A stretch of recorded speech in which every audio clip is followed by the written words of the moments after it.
ఆ రోజు జగన్మోహన్ రెడ్డి గారు ప్రజల్లోకి వెళ్ళినప్పుడు నవరత్నాలు అమలు చేస్తామని చెప్పి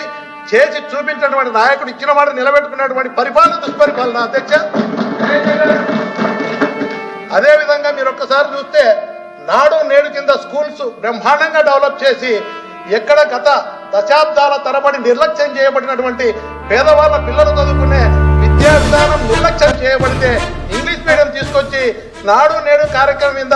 అన్ని వసతులు కార్పొరేట్ స్కూళ్ళకు ధీటుగా స్కూల్స్ ఏర్పాటు చేసి స్కూళ్ళు బ్రహ్మాండంగా డెవలప్ చేయడం దుష్పరిపాలన అధ్యక్ష. నాడు నేడు కింద మెడికల్ కాలేజ్ తీసుకొచ్చి నిర్లక్ష్యం చేయబడినటువంటి గవర్నమెంట్ హాస్పిటల్ను బ్రహ్మాండంగా డెవలప్ చేసి కొత్త మెడికల్ కాలేజ్ 17 మెడికల్ కాలేజ్ తీసుకురావడం దుష్పరిపాలన అధ్యక్ష. ఈ విధంగా గ్రామ సచివాలయ వ్యవస్థ తీసుకొచ్చి రైతు భరోసా కేంద్రాలు ఏర్పాటు చేసి గ్రామీణ మహాత్మా గాంధీ కలలు ఉన్నటువంటి